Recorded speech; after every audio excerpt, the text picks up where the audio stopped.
하나님 말씀은 사무엘서 8장입니다. 길지만 다 읽겠습니다.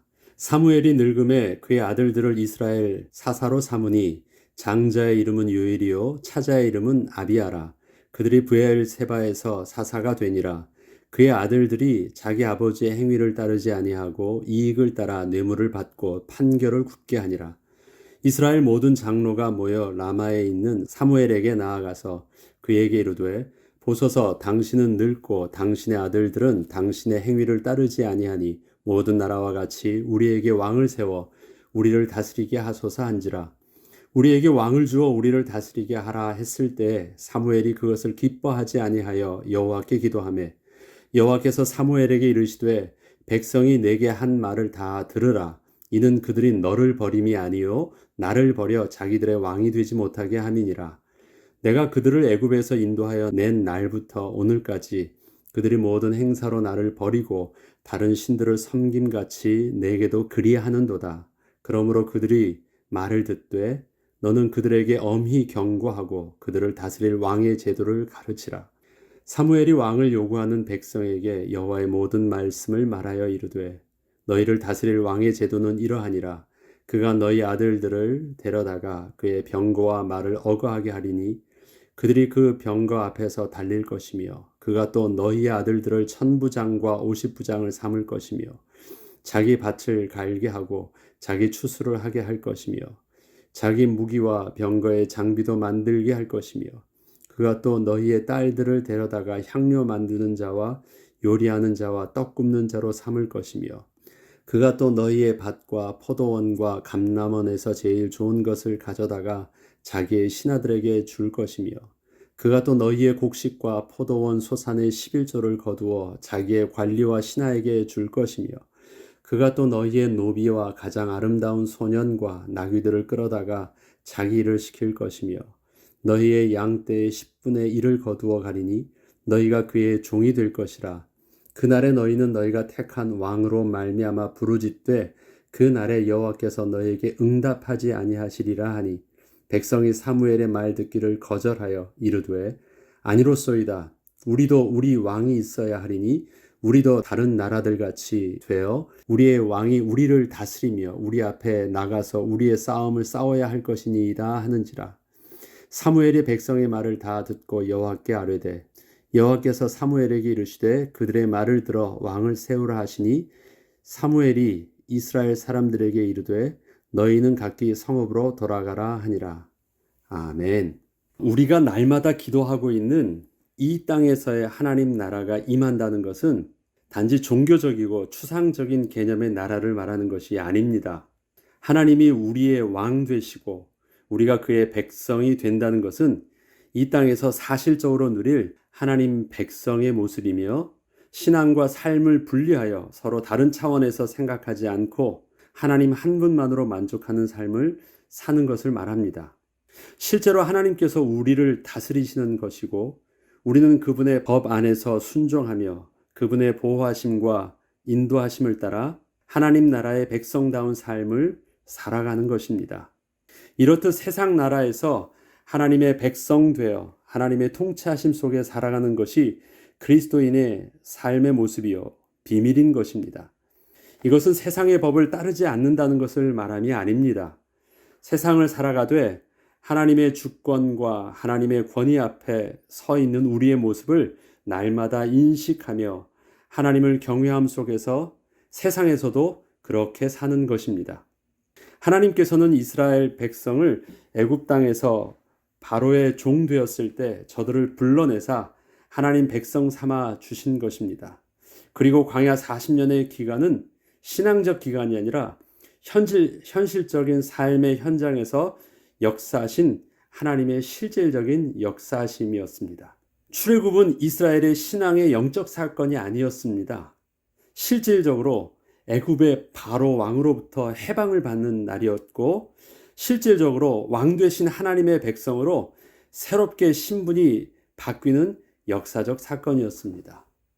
출애굽할 때 하나님께서 애굽 바로 왕에게 10가지 재앙을 보이셨습니다. 그것은 바로 왕과 하나님과의 분명한 대화이셨습니다.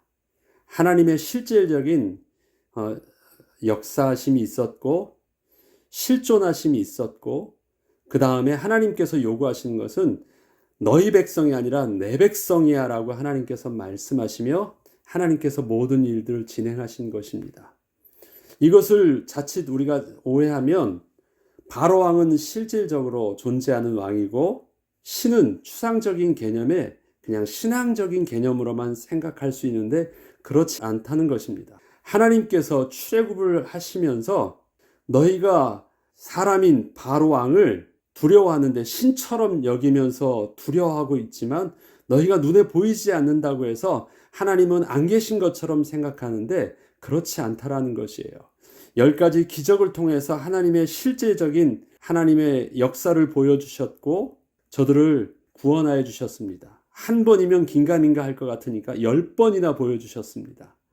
그리고 광야에서도 한두 해를 살게 하신 것이 아니라 40년 동안 인간적으로는 전혀 상상할 수 없었던 보호하심과 공급하심과 인도하심을 그곳에서 받게 하신 것입니다.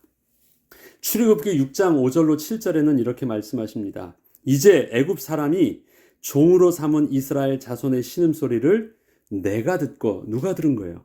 여호와 하나님께서 들으셨습니다.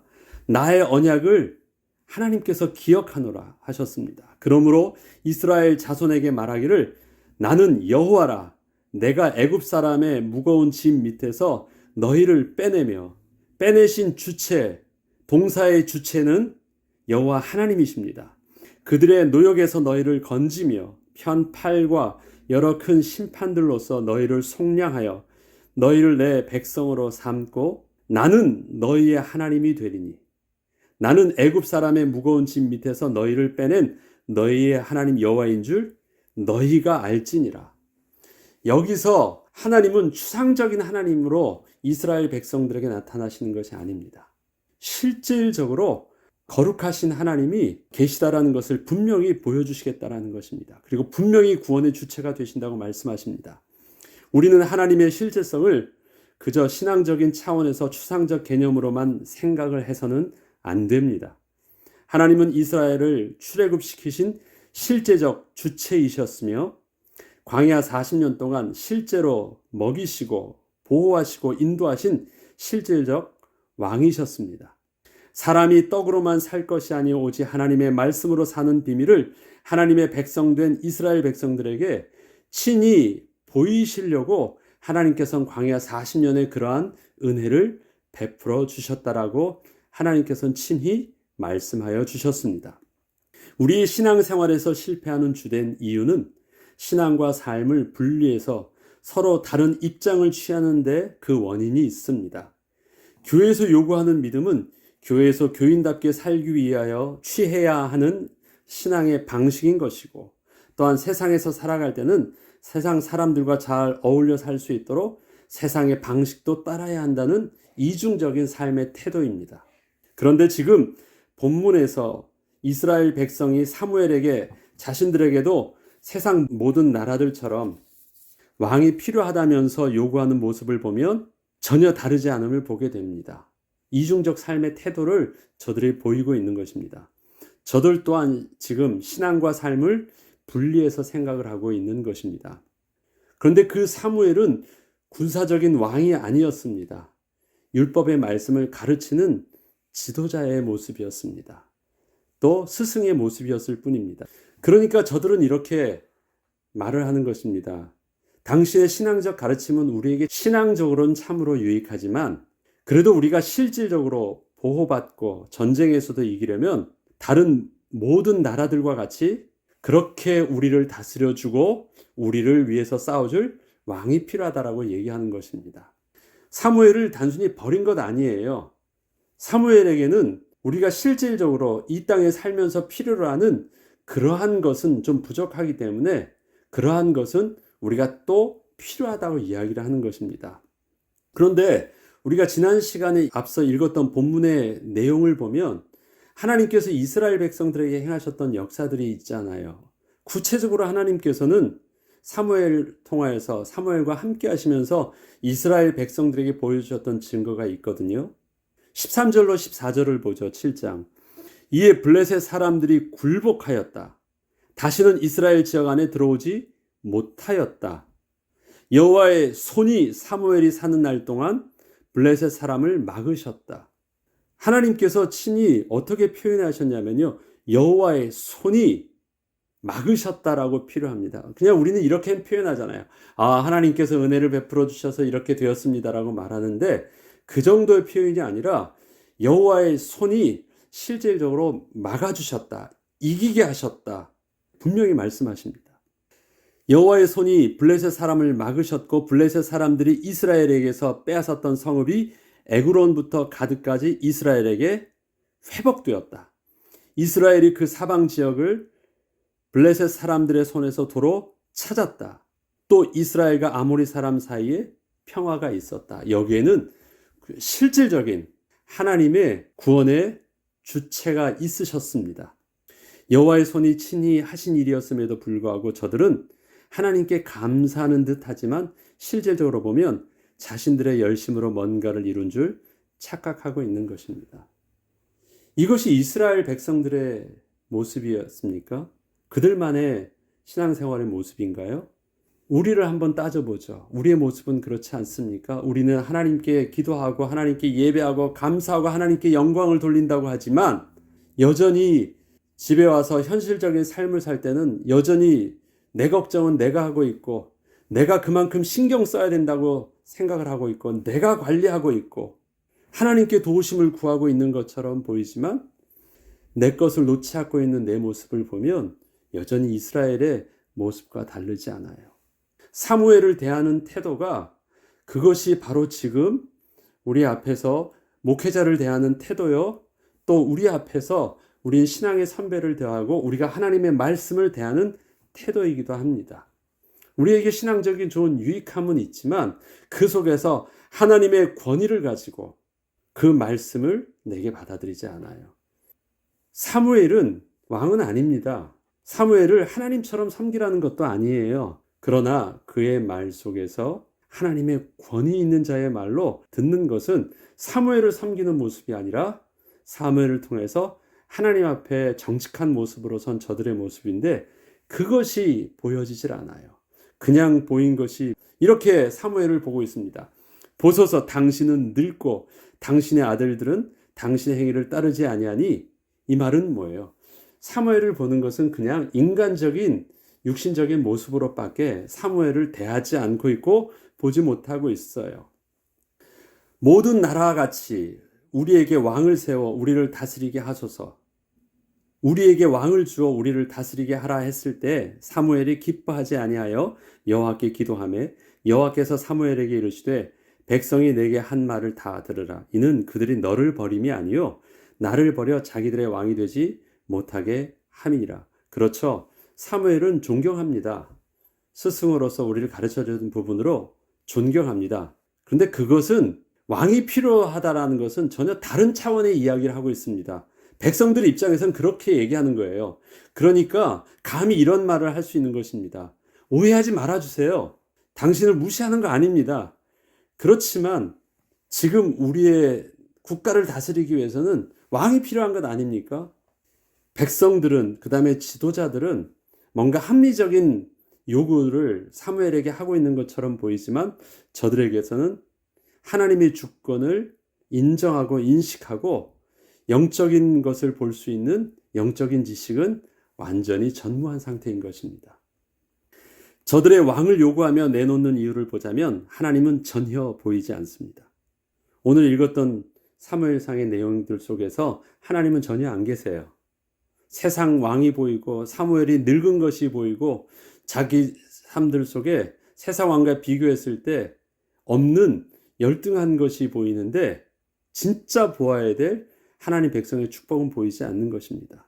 사람의 능력만 보입니다. 그동안 사무엘을 통하여 말씀하셨고 구원을 베풀어 주셨던 하나님의 실제적 역사에 대한 기억과 그 의식이 전혀 없음을 봅니다.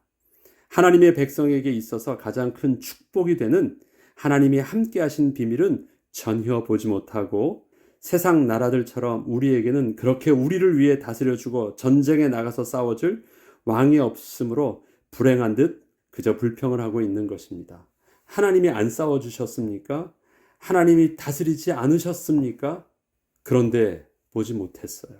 지금 사무엘을 통하여 이스라엘 백성이 보아야 할 것은 하나님이 사무엘을 통하여 친히 다스리시는 왕 되신 하나님의 주권과 능력을 보아야 했는데 그저 율법의 말씀을 가르치는 스승이요 지도자 정도로만 보고 있었기에 사무엘의 모습은 세상의 왕들과 비교해 본다면 왕으로서는 너무 부족해 보였던 것입니다. 거기에 더해서 지금은 너무 늙기까지 했으니 더더욱 문제가 커 보인 것이었습니다. 하나님은 이러한 저들을 향하여 분명하게 말씀하십니다. 그들이 너를 버림이 아니요 나를 버려 자기들의 왕이 되지 못하게 함이니라. 저들이 사무엘을 버린 것이 아니라 하나님을 버렸다라는 것은 하나님의 주권을 하나님으로부터 자신들로 가지고 왔다는 것을 말합니다. 그리고 사무엘에게는 그저 종교적 역할만 다해주길 원했다는 것을 말합니다. 신앙과 삶을 분리하여 생각을 하고 있는 이스라엘 백성들에게는 제일 먼저 하나님의 실제적 다스림의 인식이 그 어떤 것보다 필요했습니다. 아무리 다른 육신적인 복을 준다고 하더라도 아무리 저들이 부족한 것을 채워준다고 해서 해결될 문제가 아니었습니다. 제일 먼저 필요한 것, 우리 앞에 하나님이 계시구나. 우리 가운데 성령 하나님이 우리의 주권자이시고 우리의 왕 되시고 우리를 다스려 주시는 것이구나. 그래서 우리의 신앙의 출발은 우리 구원의 시작과 구원의 축복의 응답의 시작은 무엇으로부터 출발합니까? 주님, 내가 지난날 나의 왕 되었던 모습을 주님 앞에 회개합니다. 나의 왕권을 내려놓고 왕 되신 주님을 나의 주인으로 모십니다. 내 안에 오셔서 나의 주인 되어주시고 나의 왕 되어주시고 나를 다스려 주시옵소서. 그것이 우리 신앙 고백의 출발이요 근본이고 시작인 것입니다. 그것이 구원 얻는 영접의 비밀이고 영접함으로 그리스도의 제자 되었고 하나님의 백성된 그리스도인의 축복의 시작인 것입니다. 이스라엘 백성들은 지금 다 되고 있는 것처럼 보였지만 출발을 아직 하지 못했어요. 사무엘을 통해서 그 은혜를 맛볼 수는 있었지만 아직도 제대로 하나님 나라의 출발은 시작도 못한 것이에요. 지금 이것이 회복되어져야만 그 다음에 하나님 나라가 이루어집니다. 그래서 이것이 회복되어지기 위해서 그 다음 일들이 진행되시는 게 사울 왕을 자기들의 입맛대로 한번 찾아봤는데 실패했어요. 그리고 나서 40년이 지난 후에 다윗 왕이 세웠을 때 비로소 하나님 나라의 왕국이 시작되어지는 그 은혜가 있는 것입니다. 저들은 사무엘상 8장 8절에 이렇게 말합니다.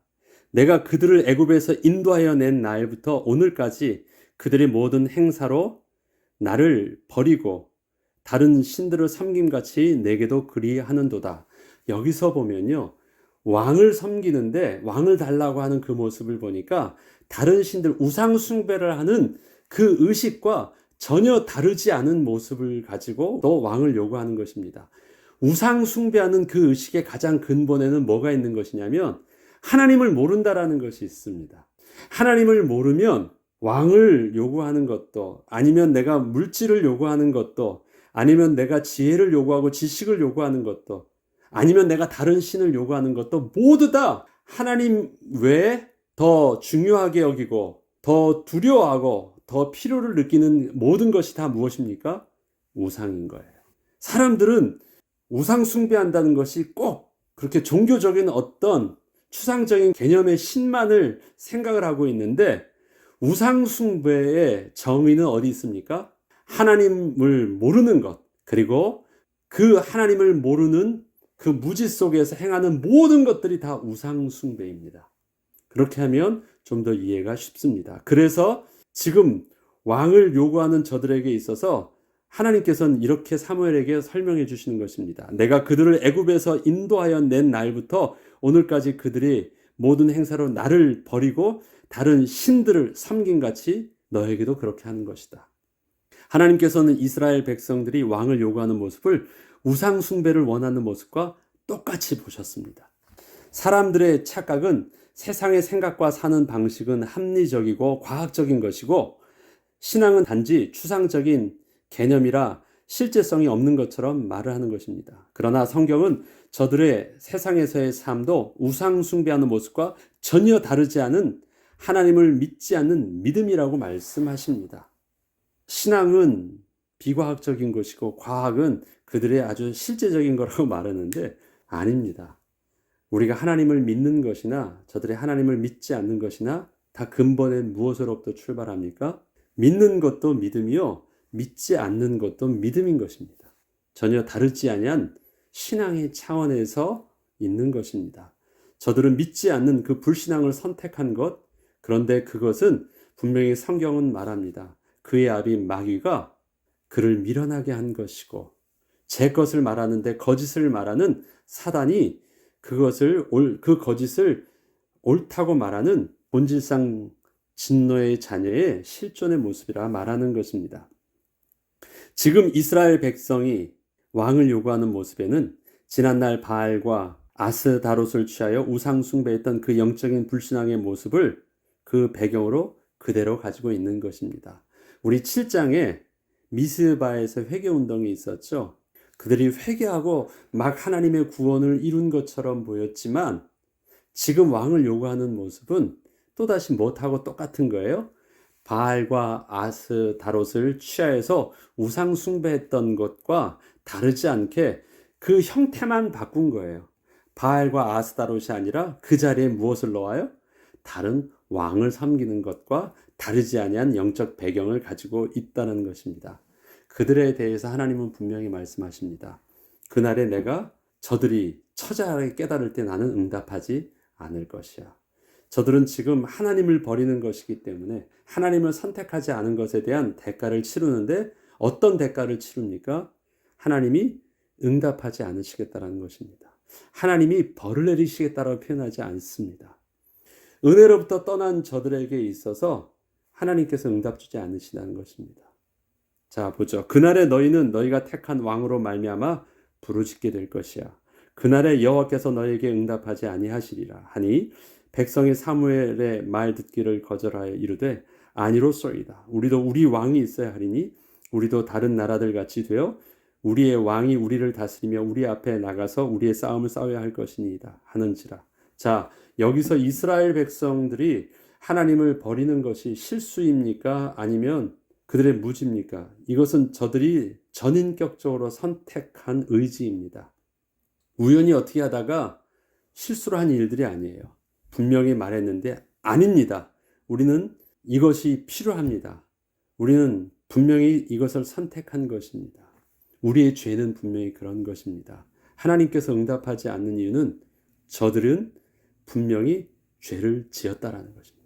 실수나 무지 가운데 그냥 어쩌다 보니까 그렇게 된 것이라 변명할 수 없는 것입니다. 우리는 하나님 앞에서 분명하게 우리의 전 인격적인 의지를 가지고 우리 죄 있음을 하나님 앞에 고백하고 하나님을 우리의 구주여 우리의 왕으로 섬기는 다시 모시는 그 은혜의 비밀이 있어야 됩니다. 이스라엘을 향한 하나님의 선하신 계획은 너희는 내 백성이 되겠고 나는 너희들의 하나님이 되리라는 말씀이셨습니다.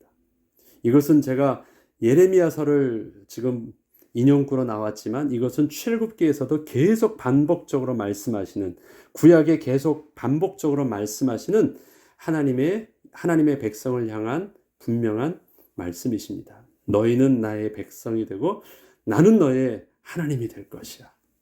그것은 우리에게도 동일하게 말씀하시는 분명한 하나님의 약속의 말씀이십니다. 이스라엘을 자기 백성 삼으사 하나님 나라를 이루시는 하나님의 의지는 분명히 이렇게 말씀하셨는데 이스라엘은 그러한 하나님 나라를 거부하고 그저 세상 나라를 원했을 뿐입니다. 혹시 저와 여러분도 그렇게 하나님께 요구하고 계시지 않습니까? 저들은 하나님의 다스리심에서 벗어나면 자기가 원하는 세상에서 자기가 주인 될 줄 알았습니다. 그러나 저들은 하나님이 함께 하시며 은혜를 베푸셨기에 모든 것이 당연한 듯 누렸던 일들을 하나님이 떠나셨을 때 그것이 하나님의 은혜였음을 저들은 분명하게 깨닫게 될 것입니다. 그때에는 하나님께서 응답하지 않으신다고 분명하게 말씀하십니다. 하나님이 우리에게 베푸신 은혜도 그래요. 아담과 하와가 에덴 동산에서 누렸던 것도 그것이었습니다. 당연한 것인 줄 알았어요. 그런데 하나님을 떠나보니까 그것이 하나님의 은혜인 줄 처절하게 깨달았어요. 먹는 것 하나 먹으려면 땅을 수고해서 기경하지 않으면 얻지 못하는 것을 처절한 현실의 삶을 깨닫게 된 것입니다. 하나님께서 분명히 말씀하십니다. 너희들이 나를 선택하지 않고 나를 버렸지. 그날에 그것을 깨달을 때 너희들이 하나님을 부르짖나 할지라도 그때 나는 너희들에게 응답하지 않을 것이야.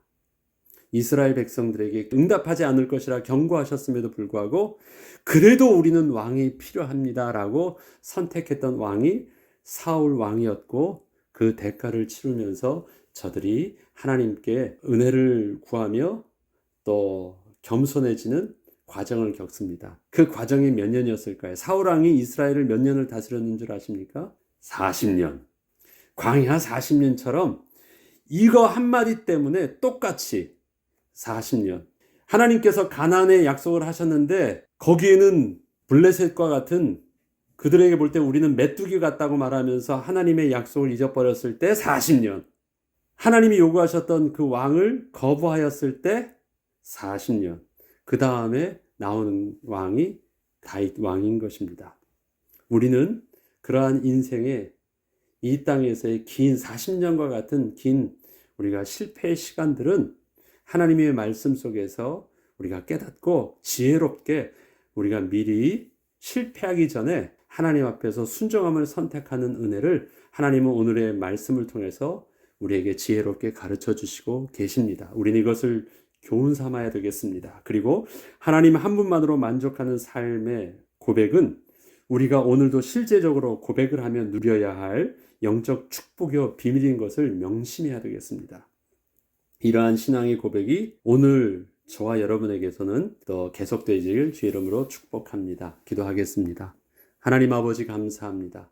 하나님 한 분만으로 만족하는 삶의 비밀이 오늘 우리에게 있어서는 하나님을 거부하고 실패한 미련한 이스라엘 백성들과 같이 미련한 길을 선택하는 자로 서지 않게 하시고 그것을 교훈 삼아 주 안에서 주의 말씀을 따라 순종하며 하나님의 백성다운 삶을 선택하는 은혜를 통해서 이 땅에서 안식을 누리는 축복, 하나님 나라가 회복되지는 은혜를 누리는 축복, 오늘의 삶을 통하여서도 누리게 하여 주옵소서.